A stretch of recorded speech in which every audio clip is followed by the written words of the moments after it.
Bismillahirrahmanirrahim. Alhamdulillah. Wa afdalus salatu wa atamu taslim ala sadiqil wa'dil amin. Sayyidina wa nabina Muhammad. Arsalahu Allahu bil haqqi bashira wa nadhira wa bayna yadayhi sa'a. May yuti'illaha wa rasula faqad rashad. Wa may ya'sillaha wa rasula fala yalumu illa nafsah. ولا يضر الله شيئا اللهم صل وسلم وبارك على سيدنا ونبينا محمد وعلى آله وأصحابه أما بعد السلام عليكم ورحمة الله وبركاته. Mga kapatid sa Islam, kung nakikita ninyo itong dito sa kanan, tignan nyo yung dua, di ba?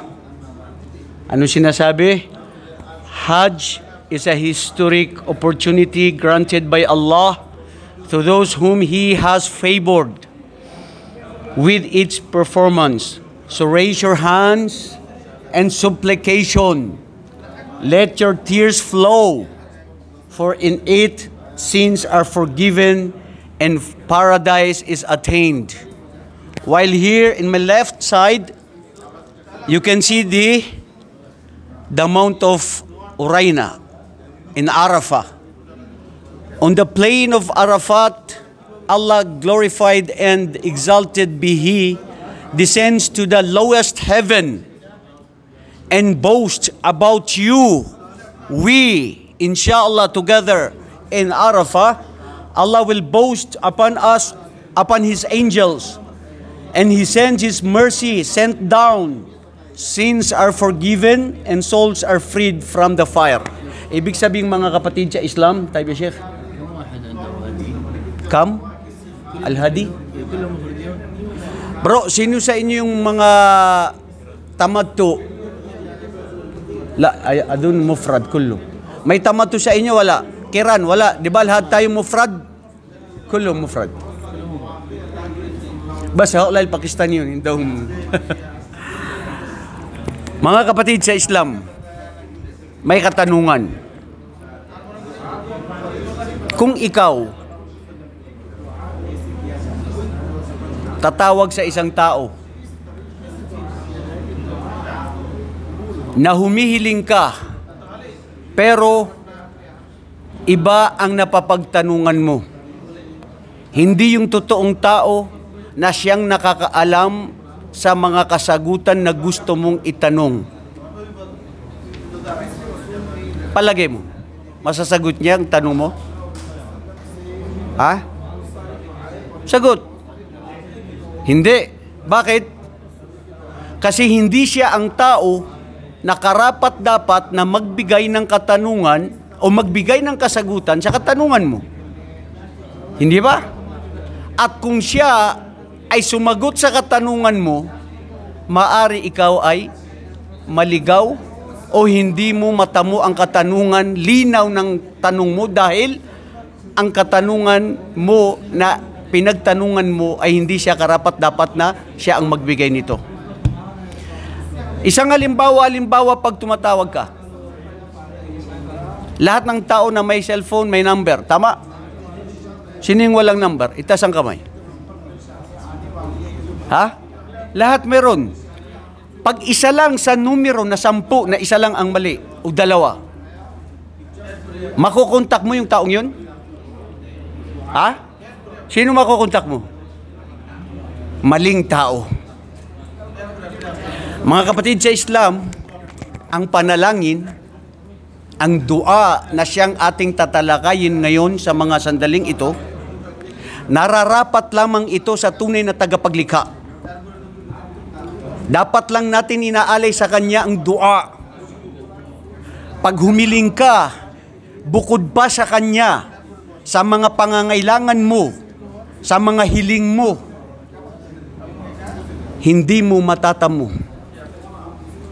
At kalugi ang palad, kasawi ang palad, pagsisisi sa mga tao na sila ay nagsusumamo at humihiling o naniniwala sa sinumang mga tao na katulad nila na humihiling sila na hindi karapat-dapat na ibigay ang kanilang mga panalangin. O sino pa kaya, o ano pa kaya kung ang hinihilingan mo ay isang bagay, isang hayop? Meron? May mga tao na sumasamba sa hayop. Humihiling sa mga hayop, sa mga estatwa, sa mga imahe. Magpasalamat ka, kapatid, dahil ikaw ngayon ay isang ganap ng Muslim na humihiling at sumasamba sa Diyos na karapat dapat sambahin. Kanina itinanong dito, ma ma'na kalima la ilaha illallah? Laysa fakat ma'na la ilaha illallah ay walang Diyos maliban sa Allah. Ibang mga panta sabi nila, kulang yun o mali yun kung yun ang sasabihin mo. Dahil ang dapat mong sabihin, walang karapat dapat na Diyos na dapat sambahin. Dapat sambahin. Bakit? Kasi mayroon pang iba na naniniwala na may Diyos. So, ang dapat na pagdefinisyon ng la ilaha illallah ay walang Diyos, pinawala mo ang lahat ng mga Diyos na pinapaniwalaan ng mga iba, na dapat sambahin, humiling, kanino? Sa Allah subhanahu wa ta'ala. Idan, ngayon kukunin natin, ma ma'na ad-du'a fil lugha.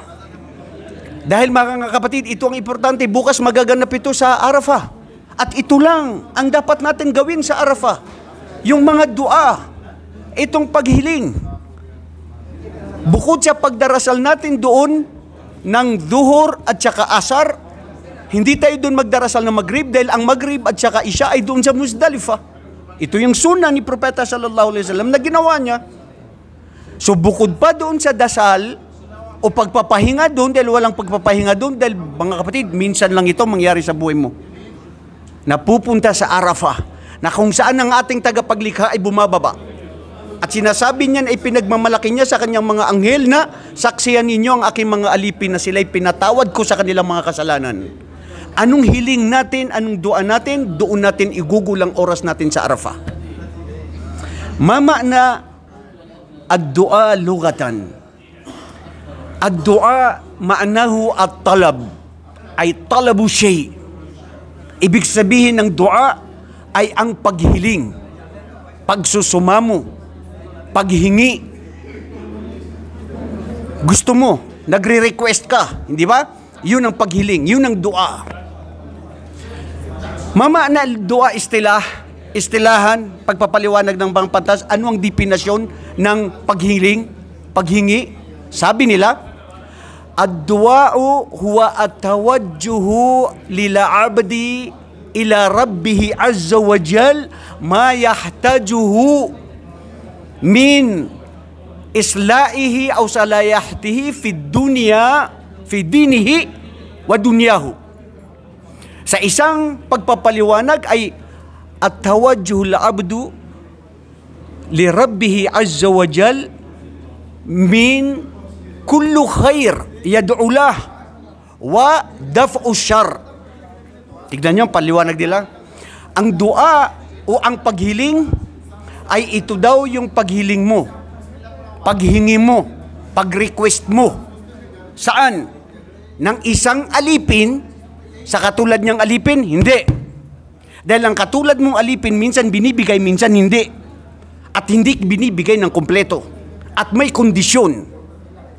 Ang Allah subhanahu wa ta'ala, pag humiling ka sa Kanya, diretso. Wa idha sa'alaka ibadi anni qarib. Ya Muhammad, pag nagtanong sa iyo ang aking mga alipin, sabihin mo sa kanila, ako ay malapit sa kanila. Ujibu da'wati da'i idha da'an. At sinasagot ko ang mga hiling, ang panalangin ng aking mga alipin. Dire-diretso. Kayo na dati ng mga Kristiyano, with due respect, pag humihiling kayo, saan? Sino nang nakapangumpisal sa inyo dito? Itaas ang kamay. Yung nangumpisal siya pare, naalala ninyo, nakaka-relate kayo niyan, di ba? Yung mga sekreto mo na hindi mo sasabihin, saan mo sasabihin? Kay pare. Nagsusumamo ka sa pare? Umihiling ka sa pare? O sa ano pa kaya yung mga iba na dun sa patay na, sa isang tao na dun humiling? Pwede ba makapagbigay ang patay? Alam niyo mga kapatid, ang isang patay, kung makagising lang yan o kung makapagsalita lang yan, Sasabihin niya sa mga kamag-anak niya, sa kanyang kapwang Muslim, hilingin niyo sa Allah na patawarin ako sa mga kasalanan ko dahil ngayon dito sa aking libingan matindi ang parusa. Kaya mga kapatid, kung sino ang mga mahal natin sa buhay na namayapanan ng mga Muslim, correction, mga Muslim, wala tayong point of view sa Islam na there is RIP, rest in peace. Minsan mga kakulangan ng kaalaman pa ng mga Muslim na nagsasabi na RIP, rest in peace. Sino? Namatay si Nura Honor, rest in peace. Muslim yun, nagsasabi rest in peace kay Nura Honor na nagtatambal sa Allah. Ang paghihiling lang mga kapatid natin sa mga mahal natin sa buhay ay pag sila ay namatay na Muslim. Pero pag sila ay buhay pa na hindi pa mga Muslim, pwede tayo humiling sa Allah ng gabay sa kanila. Gabayan mo ya Allah ang aking ina, ama, kapatid, pinsan. Pero pag namatay na hindi tumanggap ng Islam, wala kang karapatan kapatid na humiling sa Allah. Ma kana lin nabiyyi walladina amanu ay hindi kinakailanman sa kanyang propeta. Sinabi ito ng Allah subhanahu wa ta'ala nung namatay mismo ang kanyang tiyuin na si Abu Talib na hindi naniwala sa Islam. Namatay siya na kafir na itinuro niyang anak si Propeta Muhammad sallallahu alaihi wasallam. At alam niyo mga kapatid kung sinong dapat gabayan ng Allah? Ang malapit sa buhay ni Propeta Muhammad, si Abu Talib. Alam niya, naniniwala na propeta si Abu Talib. May mga nakikita siyang mga revelasyon sa Allah, pero bakit hindi siya nabigyan ng gabay? Dahil ang gabay ay bibigyan ng Allah kung sino ang nanaisin niya at gusto niya at mahal niya. فَمَنْ يُرِدِ اللَّهُ أَنْ يَهْدِيَهُ يَشْرَحْ صَدْرَهُ لِلْإِسْلَامِ. Ang sinong gagabayan at gusto ng Allah, bubuksan sa kanyang puso't isipan ng Islam. Ikaw na nakikinig ngayon, ikaw na ganap ng Muslim na nakasama ngayon dito sa pag-Hajj, manapasalamat ka sa Allah bro na ikaw'y ginabayan sa Islam. Ang gabay, hindi lahat yan ibibigay. Katulad ng pag-Hajj natin, hindi lahat ng taong Muslim makakapag-Hajj. Maski may pera ka, maganda yung pangangatawan mo, lahat kaya mo. May mga tao na nag-Hajj, nakapunta ba rito? Hindi. Ikaw na tigulang, ikaw na apay sakit, ikaw na apay mga utang or ano, pero nakapunta ka rito, nangangahulugan, mahal ka ng Allah kapatid. Sa dua, na kung saan siyang pinakamahalaga sa mga ibada, sabi ng Propeta Muhammad sallallahu alaihi wasallam, ad-du'a'u huwal ibada. Aw mukhul ibada, ang paghiling sa Allah subhanahu wa ta'ala sa mga panalangin natin, ang siyang pinakaulo ng pagsamba sa Allah subhanahu wa ta'ala. Ang hindi ka humiling sa Allah, nagmamataas ka. Dahil ang isang Muslim, mapagkumbaba na humihiling lang siya sa Allah at hindi sa ibang kapwa niyang tao. Nakuha natin ang ating paliwanag kanina, ang paghiling, ang dua sa Allah lang subhanahu wa ta'ala. Maraming mga berso sa aya. Wa qala rabbukum ud'uni astajib lakum, and your Lord, the one who created you, the universe, the one who is the right to be worshipped, call unto me and I will answer your prayers. Kapatid, sino ang sasagot sa mga panalangin mo? Ang Allah. Hindi si pare, hindi ang patay na, hindi ang kahit sinong tao na mga karapatan o sinasabi mong pinapaniwalaan mo, dahil siya ang yung tagapaglikha na nakakabatid at alam niya kung ano ang nasa loobin ng lahat ng kanyang mga alipin. Mga kapatid, tayo nagdudua lang tayo. Bakit? Pag may mga kailangan. Ang dua na panalangin ayon sa mga pantas, hindi kailangan man dahil ikaw ay nangangailangan sa Allah. Although nandun sa ating mga explanation kanina na ang paghiling sa Allah subhanahu wa ta'ala ay ang pangangailangan mo sa Allah subhanahu wa ta'ala sa mga mabubuting bagay na pangangailangan mo dito sa mundo at ang mga pangangailangan mo na idepensa kanya sa mga bagay na makakasama sa'yo. Yun ang dua bro. Paghiling mo sa Allah nang ya Allah, anong mabuti sa akin ipagkaloob sa akin dito sa mundo? Anong masama sa akin, ilayo sa akin dito sa mundo. Rabbana atina fid dunya hasana wa fil akhirati hasana wa qina adhaban nar. Look at this, the connection between the life in this world and also the life hereafter. You are asking Allah subhanahu wa ta'ala about the material things and the good things in this world, and at the same time, akhirah. Pero ang pinakadulo ng akhirah, umiling ka sa Allah na ilayo ka sa nagliliyab na apoy. Dahil mga kapatid, ano man ang hiling mo dito sa mundo, lilisanin mo ito. So ang paghiling sa Allah subhanahu wa ta'ala, sa anong mga pangangailangan mo, minsan alam mo na matatamo mo yun. Minsan alam mo na kaya mo yun. Minsan kailangan mo sabihin mo, hindi ko na kailangan sa dua sa Allah. Wallahi, kailangan mo pa rin ng dua sa Allah. Dahil pag hindi yan ipinagkaloob ng Allah, hindi mo yan makukuha. Ilang mga tao na nandyan na ang biyaya, ipinagkaitsa ng Allah sa kanila dahil naging magmataas sa kanilang sarili. Kaya ko to, talino ko to, lakas ko to, nakamit ko to, isang bagay. Madaya ka, kapatid. Mayabang ka, kapatid, sa pagmamalaki mo sa sarili mo. Ang Muslim, mapagkumbaba. La hawla wala quwata illa billah. Walang pwedeng mangyari maliban sa kapahintulutan at kagustuhan ng Allah. Ngayon, humihiling ka sa iba. Ngayon, nananalig ka sa sarili mo, na angkala mo sa sarili mo dahil sa lakas mo, sa talino mo, sa ginawa mo ang isang bagay, kaya mo ang lahat. Ang Allah, mga kapatid, ang Siya ang nagpapatunay. Ang Siya ang tunay na Diyos na dapat humiling tayo sa Kanya sa lahat ng ating mga pangangailangan. Maski alam mo na kaya mo at nandyan na, humiling ka pa rin sa Allah subhanahu wa ta'ala. Yun ang sinasabing anwa'ud du'a kasman. Mayroon pang nagsabi na thalatha ng mga pantas. Ang dua, dalawang uri. Unang uri ay ang sinasabi natin na yung paghiling ng mga material na bagay, ng mga bagay na gusto natin dito sa mundo, na kinakailangan mo. Material, pagkain, asawa, mga anak, trabaho, pera, kaalaman, lahat ng gusto mong ilingin. Wallahi, hindi yan mangyayari sa'yo na ipagkaloob ng Allah hanggat hindi niya yan pinahintulutan. Wa ma min dabbatin fil ard illa Allahi rizquha. Walang anumang uri ng bagay na nilalang na insekto dito sa kalupaan maliban sa Allah subhanahu wa ta'ala ay mayroon siyang mga itinalaga na mga biyaya dito. Ngayon bro, anong pinangangamba mo sa buhay mo? Na minsan pa nagsusumamo ka sa isang tao dahil sabi mo pag hindi siya, mawawala ako ng buhay, wala akong trabaho, mamamatay ang pamilya ko, mahiya ka sa mukha mo, kapatid. Nananalig ka sa kapwa mo tao, natatakot ka sa kapwa mo tao, samantalang ang Allah na nulumikha na Siya ang nagbigay sa iyo at tapos na ang lahat ng mga biyaya mo. Wala na. Ta'rifuna hadith Rasul sallallahu alaihi wasallam, awwalu ma khalaqa Allah al-qalam, fa amara al-qalam, ya qalam uktub, ya Rabbi madha aktub? Uktub sa'iril maqadiril khalaiq. Unang nilikha ng Allah sa mga unang niyang nilikha ang panulat.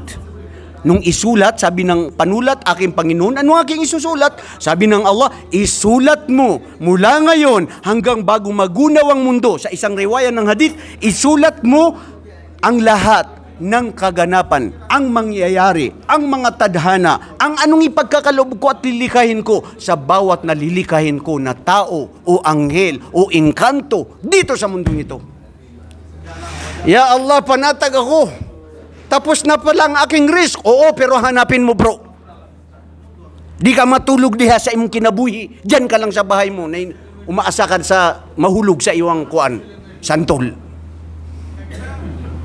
Lian al-Islam al-amal.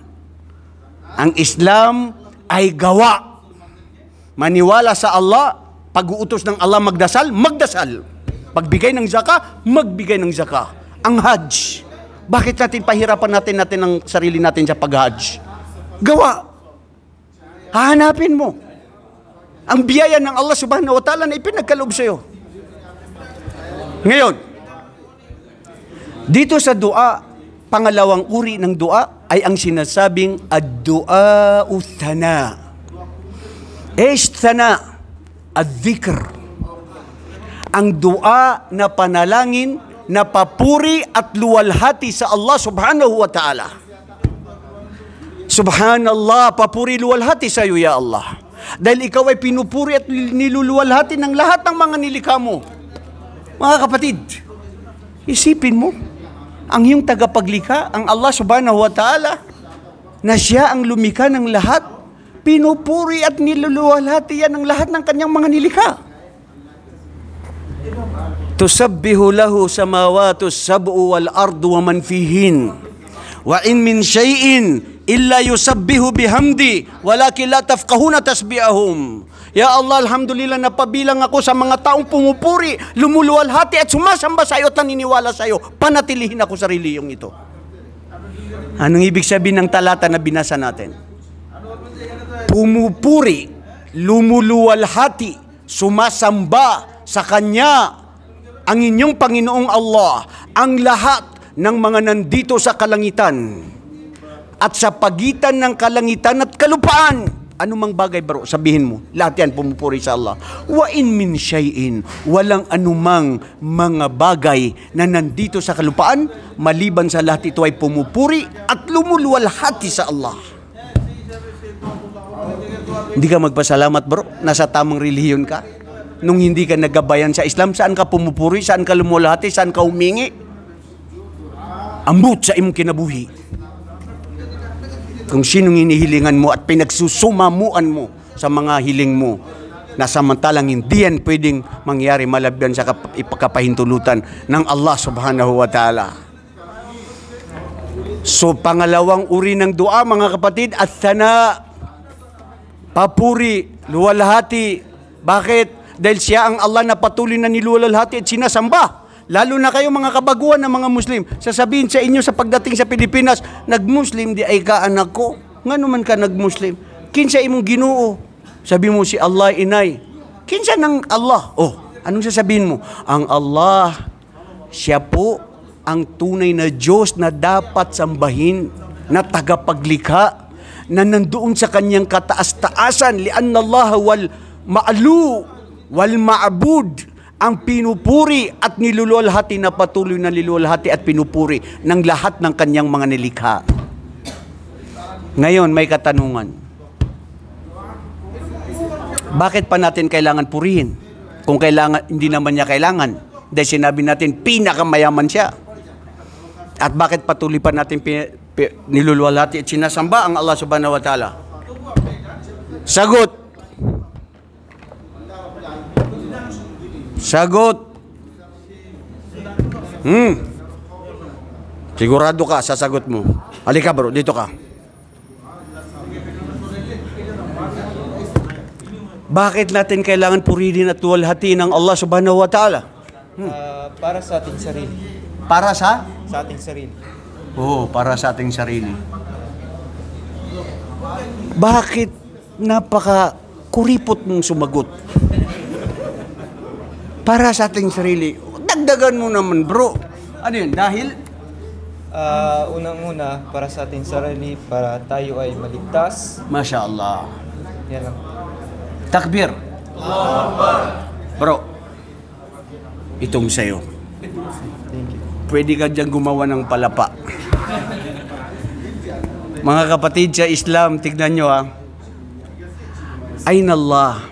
Kana Allahu mawjudan walam yakun qablahu shay. Ito ang sagot nyo. Bakit kanilikha ng Allah na siya ang Diyos na nag-iisa?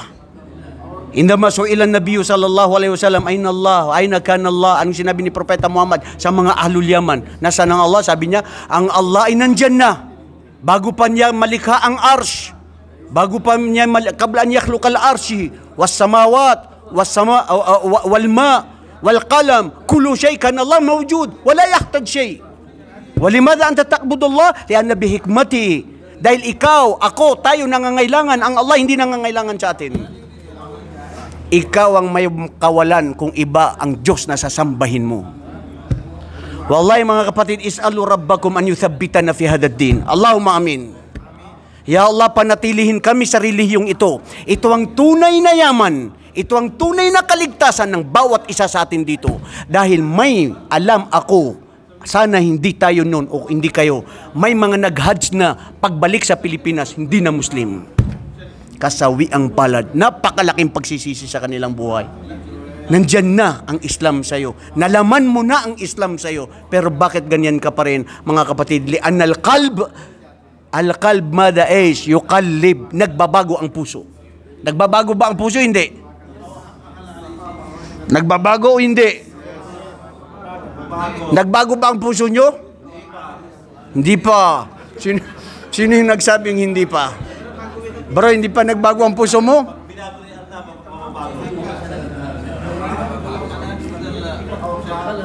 Ang tanong, nababago ba siya o permanente? Mangutan ako sa isabay. Ayaw mo magsulti diha. Nagbabago siya o hindi? Nababago. Pero yung sa'yo hindi nabago. Magbabago pa lang. Bro, actually nagbago na. Dati naniniwala ka sa Yesu Kristo. Di ba? Ngayon naniwala ka na sa Allah subhanahu wa ta'ala. Hindi ba nabago? Allahu Akbar. Takbir! At hilingin mo sa Allah na panatilihin ka dyan, mga kapatid, na hindi yan mabago.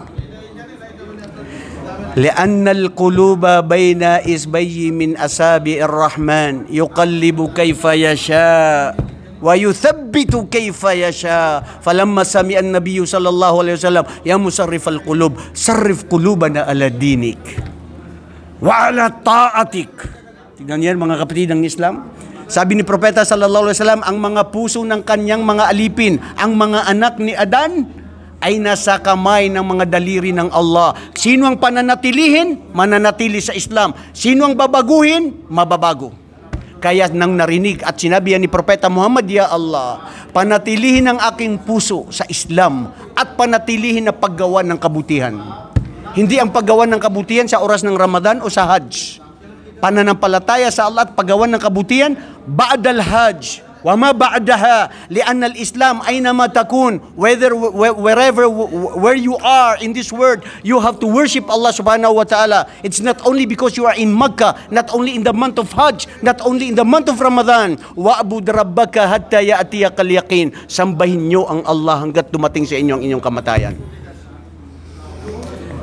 Idan mga kapatid, nalaman na natin ang dua. Tama? Bakit tahimik na tahimik? Uminom kayo ng kape? Wala pa. Gutom kayo. Ano ang ibig sabihin ng dua? Sige. Mamaan na dua. Masya Allah, isa lang ang sundalo dito na magitig na Talya, Angelo. Angelo. Yan si Angelo. Hada Angelo. Huwa aslam. Mithlakum. Masya Allah. Angelo ka, di ba? Angelo. Parehas to. Angelo at saka Angelo. Ano ang tanong ko? Ako ngayon ang tinatanong. Ako ngayon ang kukuha dito. Di ba? Kasi ako ang tinatanong, bakit mo binabaliktad ang tanong sa akin, kapatid? Yun. Repeat the question. Ang tanong ko kanina ay, ano ang dua? Lugatan. Yan. Ano ang dua sa wikang Arabic? Sinabi ko yun, di ba bro? Nandyan kayo sa harap, mga marites. Nagbubulungan kayo? Ishada. Ha? Anong binubulong niya sa'yo? Ha? Mamaya na yan. Sige. Ano ang dua sa luga? Hindi ko po alam, Ustad. Masya Allah. Matapang pa rin ito. Kasi maski hindi niya alam, sumusulong. Maski pagduol sa labanan, maski walang bala, may baril, wala namang walang bala. Pero Masya Allah, matapang. Ito ang kailangan natin, Abdurrahman. Matapang ka pa rin. Ha? Kasi Tagalog eh. Sige, itagalog natin. Ano ang ibig sabihin ng dua sa Tagalog? Yan, Tagalog. Bisaya di ka, bay? Klaro na ni. Bisdak man ni siya, bay. Sige, ano yun? Ang paghingi ng panalangin kay Allah subhanahu wa ta'ala. Paghiling sa Allah. Panalangin. Paghingi ng kung anong gusto mo dito sa dunya. Kung anong gusto mo dito sa dunya. Ang paghiling. Yes, Ustad. Paghingi, di ba? Yun. Tama na yun. Talab, di ba? Ang ibig sabihin ng talab ay paghiling. Paghingi. Masya Allah. Takbir.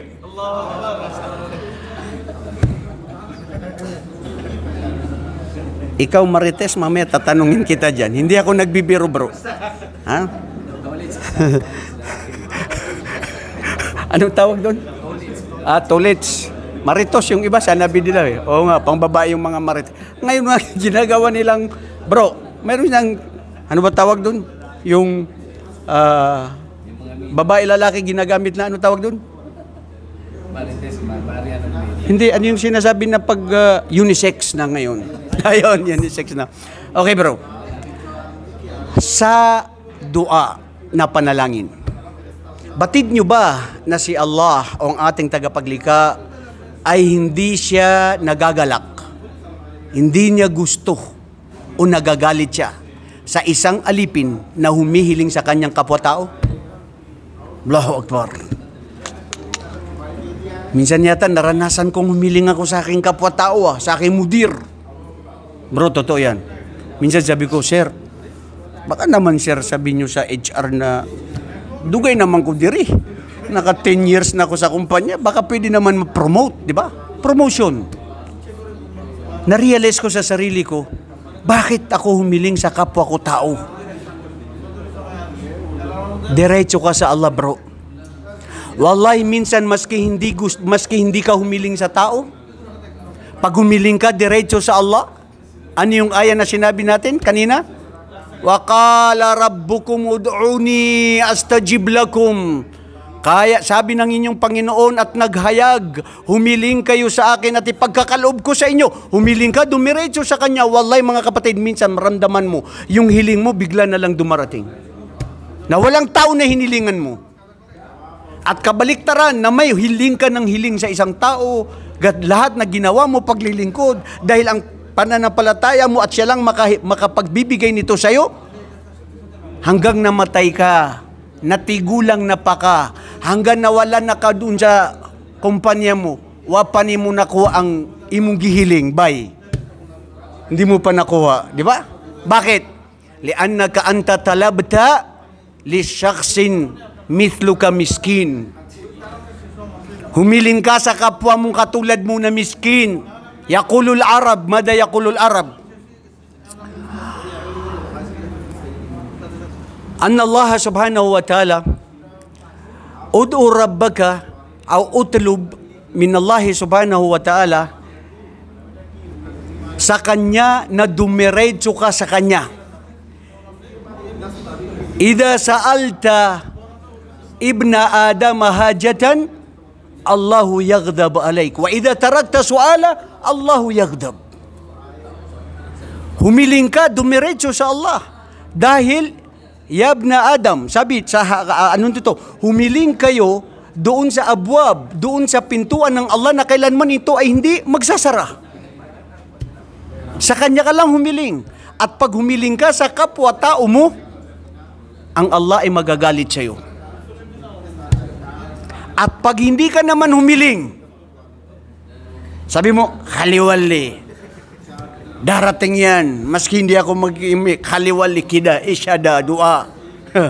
Nanghihiling ka lang pala pag may kailangan ka, kapatid. Astaghfirullah. Ang dua, mga kapatid, kung makikita natin ang Suratul Fatiha, nandyan yung dua. Nandyan yung thana, nandyan yung talab, nandyan yung paghiling sa mga bagay na gusto natin sa mundo, at nandyan yung paghiling sa huda, sa tibay ng pananampalataya sa Allah subhanahu wa ta'ala. So, ibig sabihin, ang dua na ito ay dapat lang sa Allah subhanahu wa ta'ala, at wala tayong dapat katakutan sa anumang mga pangyayari sa ating kabuhayan. Lianna rizqa maktub mithla al-ajal, ayna matakunu tudriku mithla al-ajal. Dahil ang kabuhayan, ang risk ng Allah at ang biyaya niya katulad ng kamatayan. Kahit saan ka mapunta, kung ito'y nakalaan sa'yo, makukuha mo, matatamo mo. La tas'alanna ibna Adam hajjatan was'alilladhi abwabahu la tuhjab wa idha sa'alta ibna Adam Allahu yaghdab wa idha tarakta su'ala Allahu yaghdab alik. Humiling kayo sa inyong tagapaglikha ng kanyang pintuan at hindi nagsasara. Pinapakinggan kayo araw at gabi. Maski makasalanan ka, pinapakinggan ka ng Allah, kapatid. Wallahi, Ang tao, pag nagkasala ka sa kanya, humiling ka sa kanya, khaliwali, hada, galit ako sa kanya. Hada mafi kwes, mukh mafi, ana abga mafi. Pero pag sa Allah, bro, magkasala ka pa man, qul li'ibadiya alladhina asrafu la taqnatu min rahmatillah. Sabihin sa kanila, O Muhammad, sa aking mga alipin, na nalinlang nila ang kanilang sarili. Huwag silang mawalan ng pag-asa na paghiling sa akin, Ya Allah. Ang dami ng kasalanan natin pero pinapakinggan pa rin ng Allah. Ipinagkakaloob pa rin sa atin ng ating tagapaglikha. Saan ka, kapatid? Saan tayo sa hindi tayo dapat humiling sa Allah?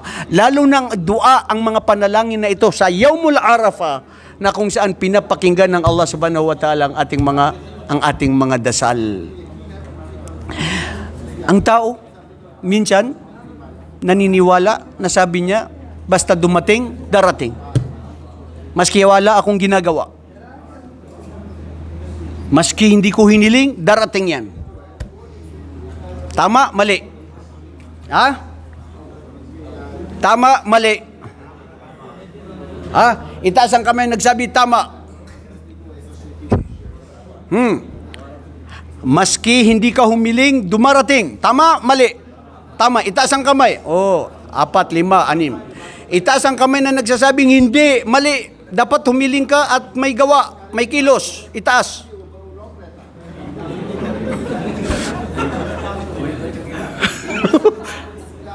Sheikh Omar, anong bang gagawin natin dito sa mga taong ito? Ha? Walang sip-sip, bro. Diretso ba? Yung panindigan mo, matibay ang pananalig mo. Naalala ko kasi may kwento yung teacher ko sa tauhid, sa akida. Tingnan nyo ha. Ito yung sinasabing Al-Qadr. Al-Qadr Maktub. Yung hiling kanina, na nasabi natin kanina, pag ang tadhana ay nangyari at ipinasulat ng Allah, hindi mababago. Kung sa'yo, sa'yo na yun. Tama? Which is yun ang mga itinaas ng inyong kamay. Ipinasulat na ng Allah ang lahat ng magaganap at lahat ng makakain mo. Sa isang hadith ni Propeta Muhammad, lan tamuta hatta tastakmila rizqa. Hindi mamamatay ang kahit sino sa atin hanggat hindi niya makuha ang biyaya ng Allah sa kanya. Okay? May dalawang magkaibigan. Ha? Yung isa, pumunta dun sa kaibigan niya. Sabi niya, pare, kumusta? Alhamdulillah, mabuti ako. Saan ka pupunta? Punta ko sa palengke. Bakit? Hanapin ko ang hanap buhay. Kasi ang tao, ang Muslim, dapat hinahanap niya ang mga biyaya ng Allah sa kanya. Masya Allah. Hinahanap ang hanap buhay. Oo, kasi yun ang Islam. Yun ang dapat ang Muslim may gawa, may kilos. Ikaw, bakit nandito ka lang sa bahay?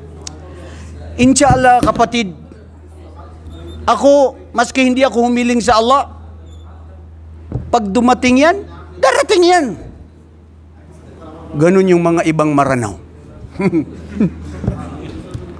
Uy, pakaw ma, basta riski, wala na, may narepakar nun. Pag darating yan. Di ba yun ang sabi ng hadith ni Propeta Muhammad sallallahu alaihi wasallam? Sabi ng isa, ikaw talaga, hindi ako maniniwala dyan. Dapat may gawa, may kilos. Huwag ka tulad ni Juan Cruz, Juan Tamad. Sabi niya, wallahi, pag ito ay nakasulat at nakalaan sa akin, hindi ako mamamatay nang hindi sa akin maibigay ng Allah. Sabi ng kapatid niya, ayaw kong mag-away tayo. Dahil ayaw kong makipagtalunan sa'yo. Matigas ang ulo mo. Ang aking paninindigan ko, hanapin ko. Sabi niya, importante yun ang paninindigan ko. Kailangan hanapin mo, hindi, darating yan. Umalis ang kanyang kaibigan. Pumunta sa palengke, namalingke, bumili, nagkaroon ng kabuhayan. Pag uwi niya, bago umuwi, naalala niyang kaibigan niya. Sheikh Omar, sabi niya, uy, yung kaibigan ko, dadaan ako sa bahay niya. Kawawa naman, dapat ibili ko din siya ng pagkain. Oo, kalu'i man siya. Uy, dito ramadar siya sa balay. Doon lang siya sa bahay. Kawawa naman, hindi siya magtrabaho. So, bumili ngayon siya ng pagkain. Di ba?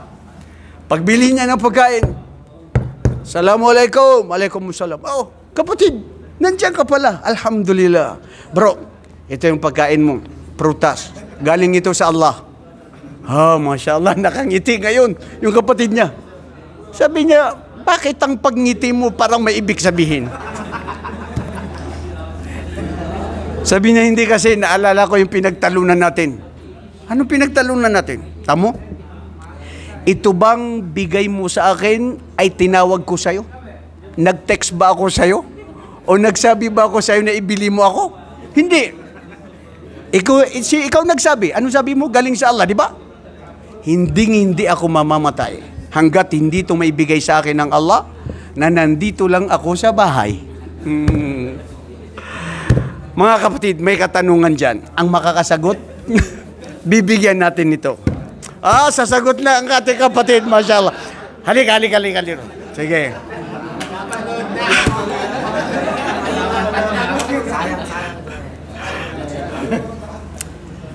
Alam mo, pinapawisan ako.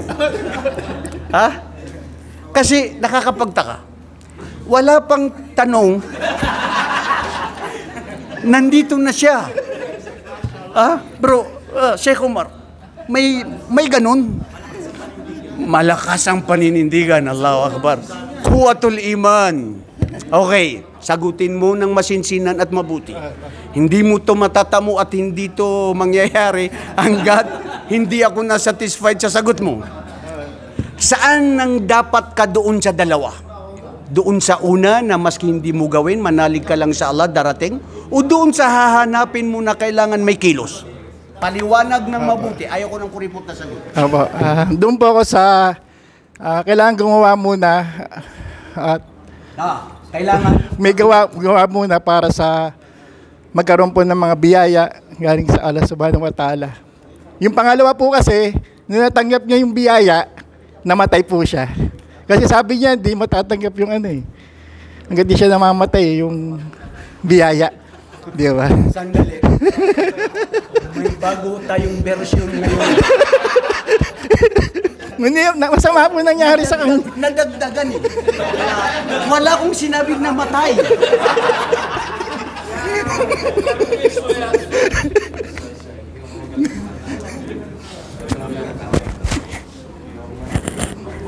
Bakit mo nilagyan ng kamatay? Kala ko po yun ay itatanong niya ano nangyari sa yung sa taong... Very good. Takbir!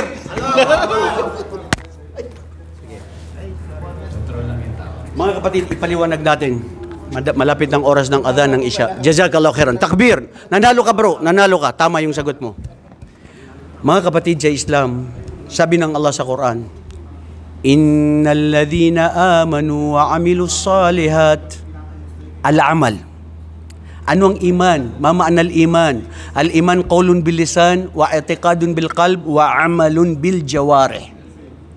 Sabi ng Allah sa Quran, yaong sila na naniniwala sa Allah, pagkatapos sa paniniwala sa Allah, ay nagsisigawa ng kilos. Huwag natin gawin ang mga Jahmiya, ang ibang mga Ferqa, na ang paniniwala nila, ang mga Mu'tazila, maski hindi mo sambahin ang Allah, maniwala ka lang sa Kanya, katulad ng mga Kristiyano na maniwala ka lang kay Jesucristo na ikaw ay masasalba sa impyerno, maniwala ka lang sa Kanya na anak ng Diyos. Dihalang ka sa balay. Hindi ganun yun. Sa Islam, kailangan ng gawa. Kailangan ng kilos. Ang iman, sasabihin ng dila. Pangalawa, tigib na totoo na paniniwala ng puso. Pangatlo, kilos. Gawa. Kailangan may kilos at gawa. Ngayon, ano ang ibig sabihin na tunay na pagpapaliwanag ng mga pantas sa qadr? Sa tadhana, al-imanu bil qadr. Ito, pinag-aaralan natin kanina, bago kami bumaba rito, sa grupo namin, pinag-ariwan yung 6 na haligi ng pananampalataya. Ang qadr, naw'an, 2 uri ng qadr. Al-qadrul mutlaq o qadrul mubram. Al-qadr na mutlaq o mubram, ibig sabihin ito yung qadr na nakatadhana na itinalaga ng Allah na hindi mababago. Which is correct, hindi talaga mababago yan. Bakit?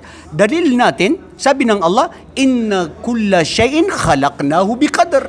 katotohanan, ang lahat ng mga bagay nilikha namin ayon sa kapahintulutan, kagustuhan namin na magaganap at mangyayari. Tama? Salita yun ng Allah. Hindi mababago. Mangyayari. Namatay ka na. Ipinanganak ka rito, talagang makakamit mo anong ipinagkaloob sa'yo ng Allah. Pangalawang uri ng qadr, sabi ng mga pantas, ay al-qadrul khiyari na kailangan magaganap ito, makukuha mo ito na ang kondisyon ay may kilos. May kilos. Anong kilos? Nandoon yung qadr mo na sabi ng Allah sa mga anghel, ayan, kung ang aking alipin, gagawin niya yan, magdudua siya, mayroon siyang kilos, ibigay. Pag hindi niya ginawa, pag hindi kilos, wala siyang ginawa, walang kilos, huwag ibigay. So naunawaan na mga kapatid, ang qadr, hindi pwede na umasa ka lang na matatamo mo, kailangan mo ang kilos. Dahil ang sabi ng mga batas, iba yung tawakul doon sa tawakul. Manalig ka sa Allah at gagawin mo. Katulad kanina, bago tayo dito pumunta sa Hajj, anong ginawa ko? فَإِذَا زَعَمْتَ فَتَوَكَّلَ عَلَى اللَّهِ. Nawalan ako ng pag-asa. 2 Islamic Center, 1 month, kung gusto na nila ako doon. Kasi last year nandito ako, nandito kami ni na Abdurrahman Bais, kami yung nandito. Sabi ko, gusto ko naman maglingkod sa mga ibang Islamic Center. Kahit pa paano, maski namatay ako, maraming mga kaibigan na kilala ko, maraming Islamic Center na kapag-contribute tayo. Dumating pati yung mga ustad, wala silang tasri, wala silang permit. Bukas aalis na. Sabi ko sa gamit ko, wala pa. Ang ginawa ko bro, inazam ko sa sarili ko, ya Allah, maski lahat ng tao gustong nila na hindi ako makapunta, alam mo ang puso ko na busilak, gusto kong maglingkod sa kapatiran, gusto kong mag-hajj, patawarin mo ako sa aking mga kasalanan, ya Allah, gawin mo na ipahajj mo ako. Nanalig akong lubusan sa Allah. Pumunta ko sa aking kwarto, kinuha ko yung mga gamit ko, haram, sabi ko sa sarili ko, para akong si Raulo, bakit ako alis na wala akong natanggap na kuwan, na permit. Parang tinatawanan ko sarili ko, babalik ako, ya Allah, ikaw ang may alam, ikaw ang may kapahintulutan, mangyayari ang mangyayari. Wallahi mga kapatid, sabi ko kay Abdurrahman, please, gawin mo ang lahat bro. Sabi niya, Ustad Amrullah, gagawin natin. Ibinigay ko na doon. Finalo up ko na naman sa ibang sheikh. Kay Abdul Malik, gusto ko talaga. Sabi niya, puno na, wala na. Sabi ko, gawin mo kung ano yung dapat. Magtawakal ako sa Allah. Sige, sabi niya, sige. Lumabas sa gabing yun.